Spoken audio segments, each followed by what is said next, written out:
Kami dari kelompok 8 akan mempresentasikan materi dengan judul interpretasi data statistik pendidikan. Nah, monggo selanjutnya bisa dibacakan Bu Umi. Oh ya, ini anggota kelompok 8 ada Bu Erma Rodia, Bu Umi Saada, Bu Dinda Sobrinavi, saya sendiri Ismawati, lalu ada Bu Devi Ainurrahma. Latar belakang, monggo Bu Umi bisa dilanjutkan. Terima kasih. Latar belakangnya yaitu dalam dunia pendidikan, data itu memiliki peran yang sangat penting dalam membantu proses pengambilan keputusan. Data pendidikan dapat berupa nilai siswa, tingkat kehadiran, hasil evaluasi pembelajaran, tingkat kelulusan, maupun hasil survei kepuasan belajar. Semua data tersebut tidak hanya sekedar angka, tetapi memiliki makna yang dapat digunakan untuk meningkatkan kualitas pendidikan.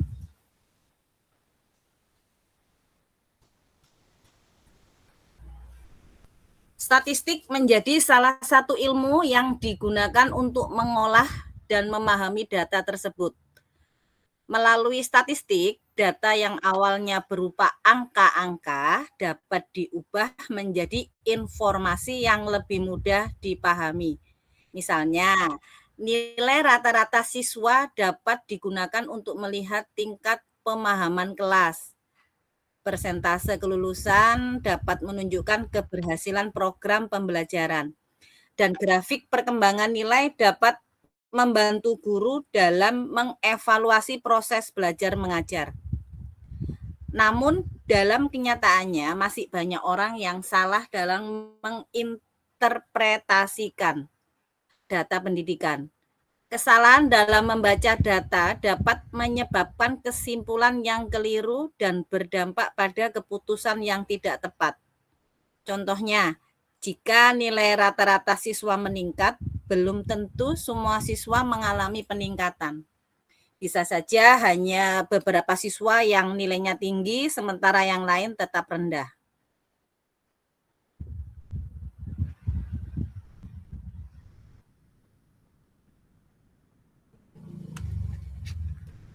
Pembahasan yaitu tentang menarik kesimpulan statistik sederhana dalam pendidikan. Dalam dunia pendidikan, data memiliki peran yang sangat penting dalam membantu proses pengambilan keputusan.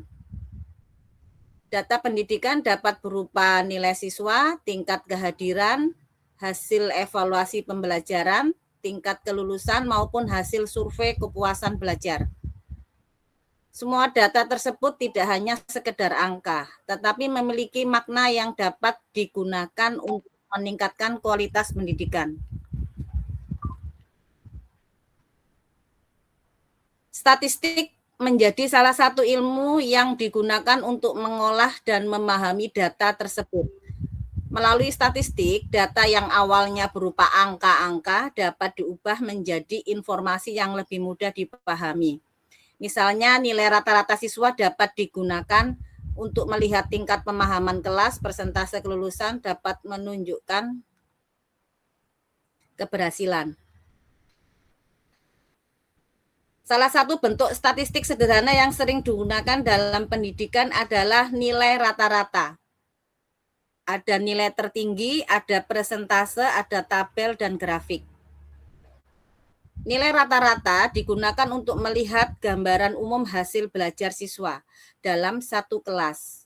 Sedangkan nilai tertinggi dan nilai terendah yang dapat digunakan untuk melihat perbedaan kemampuan siswa. Statistik sederhana lainnya adalah persentase. Persentase sering digunakan untuk melihat tingkat kelulusan, kehadiran, maupun keberhasilan suatu program pembelajaran. Yang selanjutnya yaitu tabel dan grafik. Penggunaan tabel dan grafik juga sangat membantu dalam menarik kesimpulan statistik sederhana. Grafik dapat menunjukkan perkembangan nilai siswa dari waktu ke waktu. sehingga guru dapat melihat apakah terjadi peningkatan atau penurunan hasil belajar. Dengan grafik, data menjadi lebih mudah dipahami dibandingkan hanya melihat angka-angka. Selain itu, kesimpulan statistik harus dibuat secara objektif dan berdasarkan data yang ada. Guru atau peneliti tidak boleh membuat kesimpulan berdasarkan asumsi atau perasaan pribadi. Next, Bu Dinda. Monggo dilanjut, Bunda yang lain. Kesalahan umum dalam membaca data pendidikan. Beberapa contoh kesalahan umum dalam membaca data. Kesalahan yang pertama yaitu hanya melihat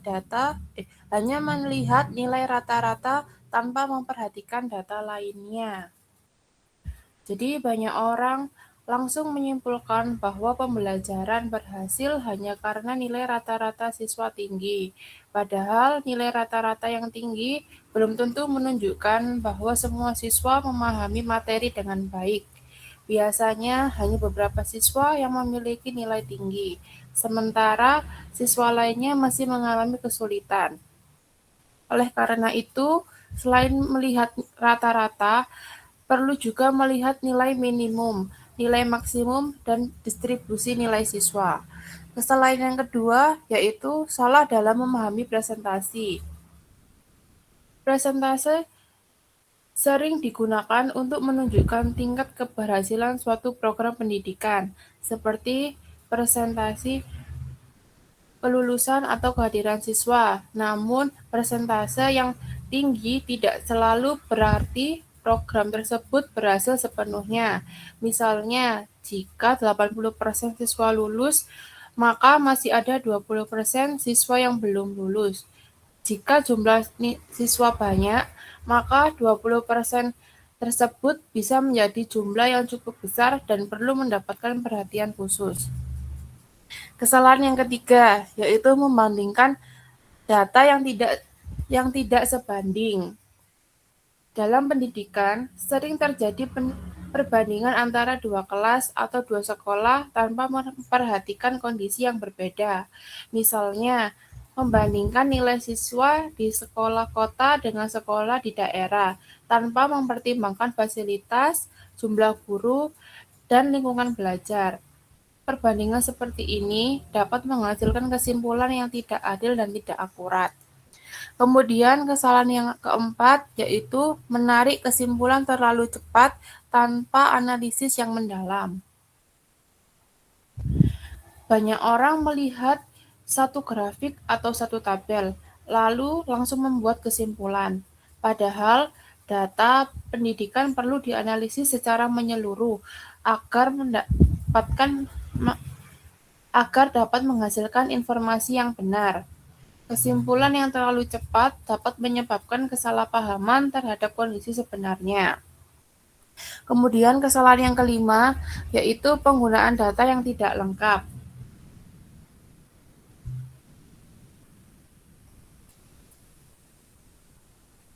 Data yang tidak lengkap dapat menghasilkan kesimpulan yang salah.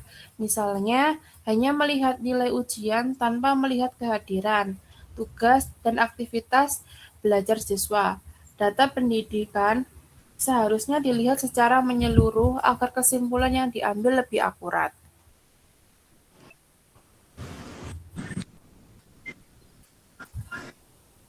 Etika penggunaan data pendidikan. Dalam penggunaan data pendidikan, etika merupakan hal yang sangat penting untuk diperhatikan. Beberapa etika yang harus dijaga dalam penggunaan data pendidikan adalah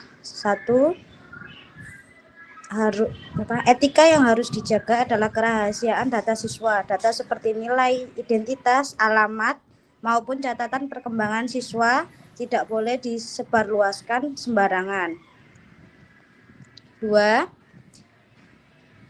Menggunakan data sesuai dengan tujuan pendidikan. Data pendidikan seharusnya digunakan untuk meningkatkan kualitas pembelajaran, bukan untuk menjatuhkan atau menyalahkan siswa. 3. Kejujuran dalam menyajikan data. Data pendidikan tidak boleh dimanipulasi atau diubah demi kepentingan tertentu. Misalnya, menaikkan nilai siswa agar terlihat baik atau mengurangi data yang dianggap tidak sesuai. Selain itu, penggunaan data pendidikan juga harus transparan dan dapat dipertanggungjawabkan. Etika lain yang perlu diperhatikan adalah menghormati hak siswa dan lembaga pendidikan. Data yang digunakan harus memiliki izin dan tidak melanggar aturan yang berlaku. Peneliti atau mahasiswa yang menggunakan data pendidikan harus meminta persetujuan dari pihak sekolah atau lembaga terkait sebelum menggunakan data tersebut. Penggunaan data pendidikan yang etis akan membantu menciptakan lingkungan pendidikan yang adil dan bertanggung jawab. Dengan menjaga etika, data dapat digunakan sebagai alat untuk meningkatkan kualitas pendidikan tanpa merugikan pihak manapun. Next.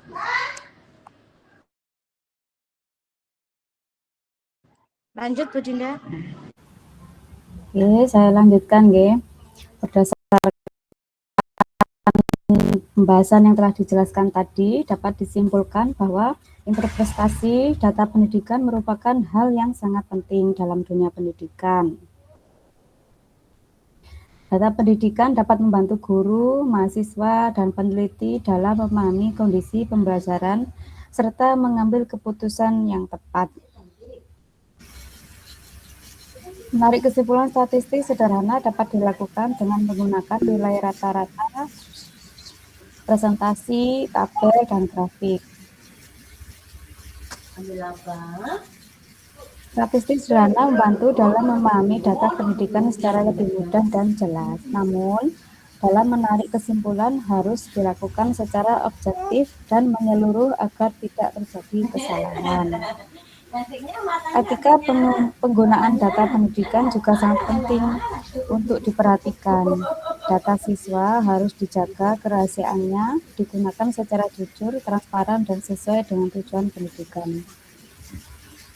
Secara keseluruhan, pemahaman tentang interpretasi data pendidikan akan membantu dalam meningkatkan kualitas pembelajaran dan pengambilan keputusan yang lebih baik di bidang pendidikan. Selanjutnya, adapun saran yang dapat diberikan dalam makalah ini adalah 1.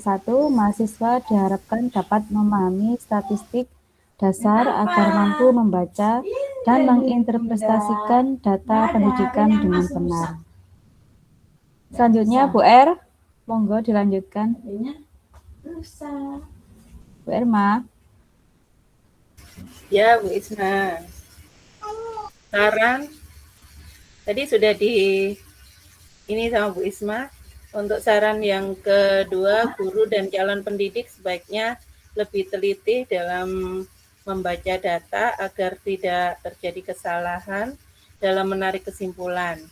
Yang ketiga, penggunaan data pendidikan harus selalu memperhatikan etika dan menjaga kerahasiaan data siswa. Dan yang terakhir, penelitian dan penggunaan data kependidikan diharapkan dapat dilakukan secara jujur dan bertanggung jawab agar dapat meningkatkan kualitas pendidikan. Terima kasih. Demikian presentasi dari kelompok 8. Selanjutnya sesi tanya jawab. Silakan.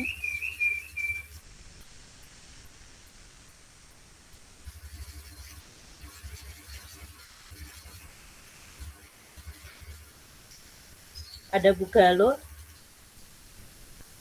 Bu Galo mau bertanya atau?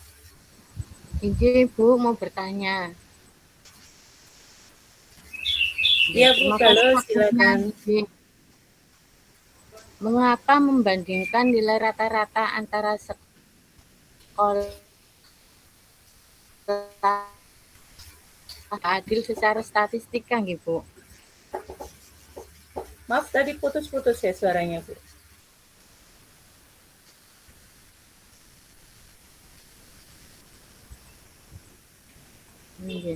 Mengapa membandingkan nilai rata-rata antara sekolah di kota dan sekolah yang ada di desa itu seringkali dianggap tidak adil secara statistik? Dengar Ibu? Ya, dengar Bu. Silakan, siapa yang mau menjawab Bu? Ya, halo. Dengar Ibu? Apa masih kurang jelas? Dengar Bu Galuh, dengar. Dengar, Bu. Ampun, dengar Bu Galuh. Oh enggak. Kak. Lah kok ate Saya tak bantu. ngomong lo bau. Saya coba jawab ya Bu Erma. Ya, Bu Dinda. Iya, Bu.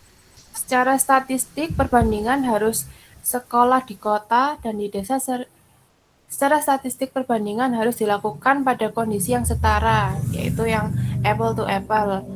Sekolah di kota dan di desa seringkali memiliki variabel luar yang berbeda secara signifikan, seperti fasilitas sekolah, jumlah guru, akses teknologi, dan lingkungan belajar.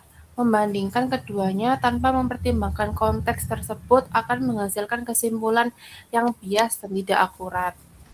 Kurang lebih begitu jawabannya, Bu Galuh. Jadi, terima kasih Ibu atas jawabannya. Nggih, sami-sami. Monggo Bu Anita. Oke, terima kasih Bu. Oke, terima kasih Bu. Yang mau saya tanyakan, nilai rata-rata atau min, apakah sudah cukup untuk menggambarkan kondisi prestasi belajar dalam satu kelas, nggih Bu? Terima kasih. Mohon arahan dan Oke, saya coba menjawabnya ya Bu Anita ya.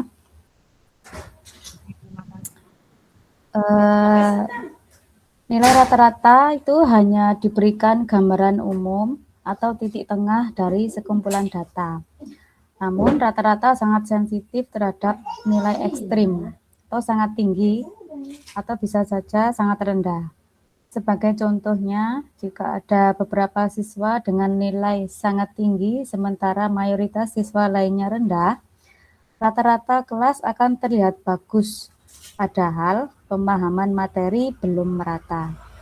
Oleh karena itu, diperlukan data pendukung seperti nilai tertinggi, terendah, dan distribusi nilai untuk melihat kesenjangan kemampuan siswa.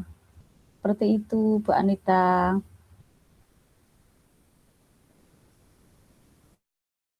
begitu nggih Bu, nggih. Berarti masih ada tambahan lagi nggih Bu ya untuk nilai-nilainya nggih.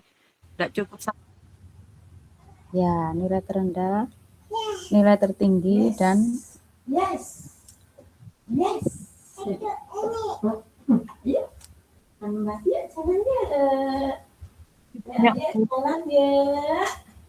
Tunggu dulu, Nek.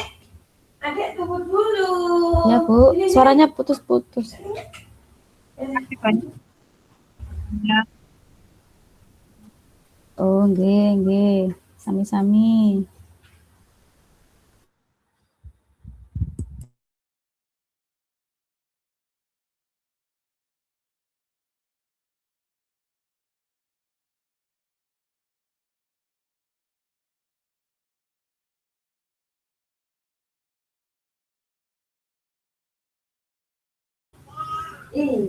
Mungkin Bunda yang lain, monggo, atau sudah cukup dua. Serahkan ke bulan Sik loro kok tentang wis mari. SPSS. Masih ada tamu kayaknya ya, Masih ada tamu. belum masuk gimit lagi. Buat tanya jawab aja dulu, Bu. Ya boleh, monggo.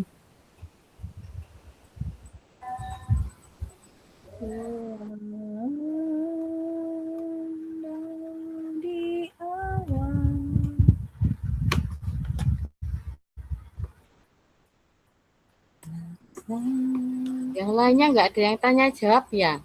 Nanti aku tanya lagi loh. Tidak boleh gantian sama yang lain. Yang lainnya mana ini? Pusing. Yang lainnya Biar pusing. ada satu Kok repot galos. kabeh? Pusing sama tugasnya masing-masing. Ditinggal kerjakan yang lain mungkin. Kasihan betul ini tinggal ngerjain UTS. Iya Bu, Iya. sambil mengerjakan. Ayo Bu Retno, monggo Bu Retno. Bu Retno monggo. Nyanyi Bu, nyanyi Bu.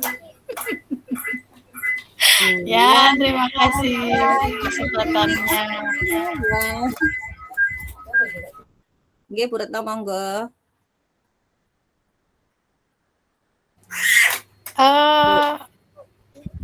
Apa ini?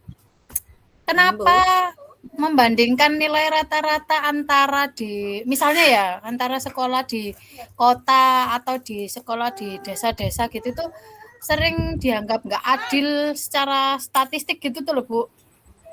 Maaf Bunda Retno tadi udah tak tanya. Ya, ya Bu, saya coba jawab ya Bu Retno. Oke, siap. Ya karena di kehidupan di kota sama di desa aja kita dari melihat kehidupannya sudah berbeda nggih Bu Retno nggih. Jadi seharusnya perhitungan statistik itu harus dilakukan pada kondisi yang setara.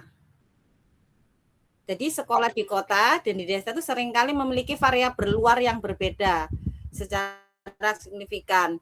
Seperti fasilitas sekolah, jumlah gurunya, akses teknologinya, apalagi akses teknologi ya di desa dan di kota sangat berbeda. Dan lingkungan belajar. Jadi membandingkan keduanya itu harus mempertimbangkan konteks tersebut.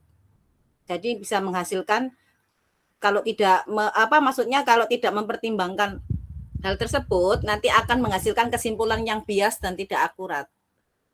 Begitu Bu Retno. Oh, jadi melihat dari sisi apa tadi kayak fasilitasnya juga ya salah satunya ya. Betul ya. Iya, betul. Oke, siap. Terima kasih. Ya, sama-sama.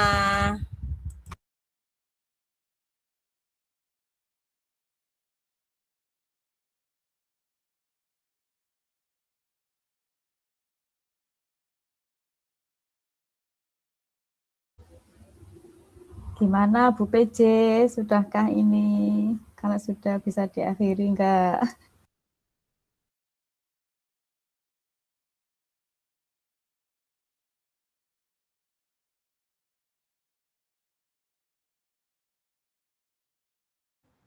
Iya, masih ada tamu kayak Ibu Zur. Bulan keluar nggih. Maksudnya Ada Jimit, ada Jimit. Ada. Tapi masih ada tamu itu di chatnya. Ria Yani sih masuk. Kan Sawal Bu.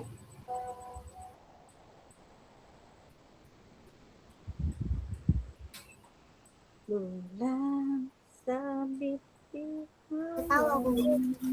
Tanya lagi nggak boleh tahu. Ayo Niru Bu. Jangan niru Bu Galuh ya. Ganti yang lainnya. Ayo dah. Ayo nang di Bu Zur itu loh, Bu Retno. Anita, saya dan Bu Retno. Yang lainnya mana iki untuk jelasoran? dijak kemana Bu Zul? Bukber ta? Halal bihalal. Bukbernya buyar dan tinggal biasa. Para halbil lagi ayo, halbil.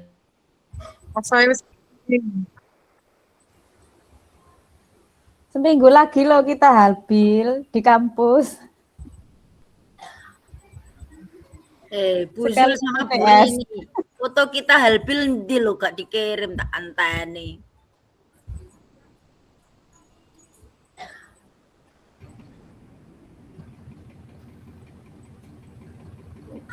Uti Ais. Dalam-dalam Sing tak kangen iku sing iku lho, sing wingi iku. apaan tuh? Apa yo lho yo kan. Ada diri. Kita. Waktu aku. Waktu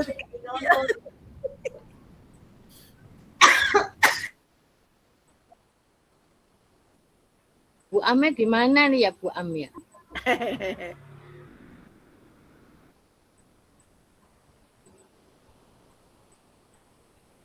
Yang mana Bu Ruli? Bu, saya tanya Bu.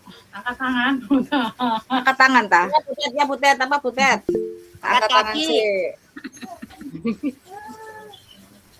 Ya, Ndang tanya Butet. Silakan. Oke. Bagaimana cara menarik kesimpulan yang akurat jika kita tidak memiliki data yang lengkap? Iya, Bu.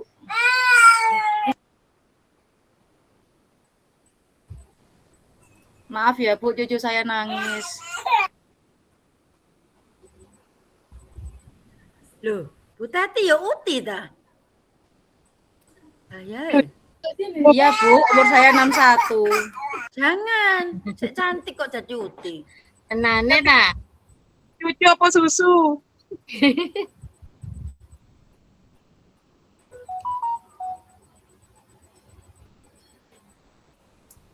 Saya bantu jawab ya, Bu Teti. Bu Isma, monggo Bu Isma. Nggih, Bu Isma, matur nuwun.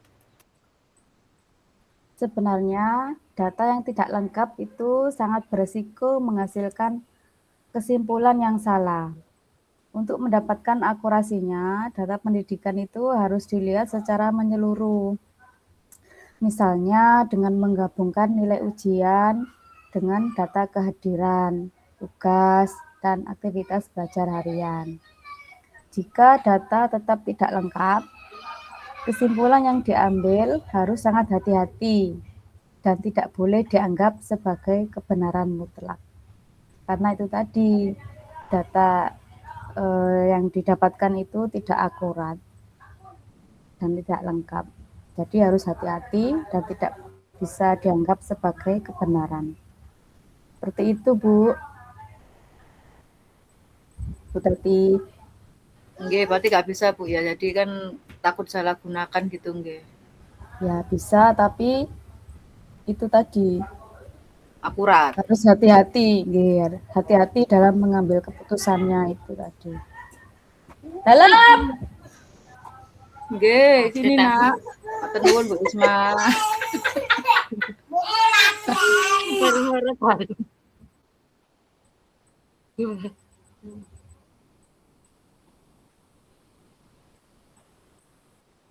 Makasih ya, Bunda-bunda kelompok 8.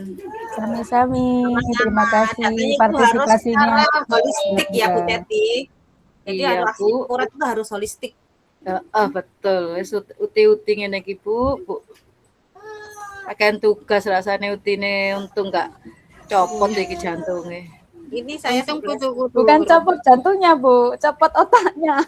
kepalanya ini oskadon di samping saya. Otaknya nek uti-uti kan jantung iki Bu Isma, soalnya tugasnya akeh iki. Aku Ya, amlodipin. semua untuk kelas K ya. Sampai amlodipin Bu Galo. Saya oskadon aja Bu Galo. Teman lagi itu Bu. Apa itu satunya lagi? Kalau saya obatnya untuk Panadol, darah Bu. tinggi aja saya dapat. Kalau Bu Isma mungkin yang merah-merah itu ya, gambar pahlawan itu. Oh, yang bawa pedang itu loh. Itu sama dengan saya itu. Kalau saya beda panudol Bu. Oh, panudol. Holistik.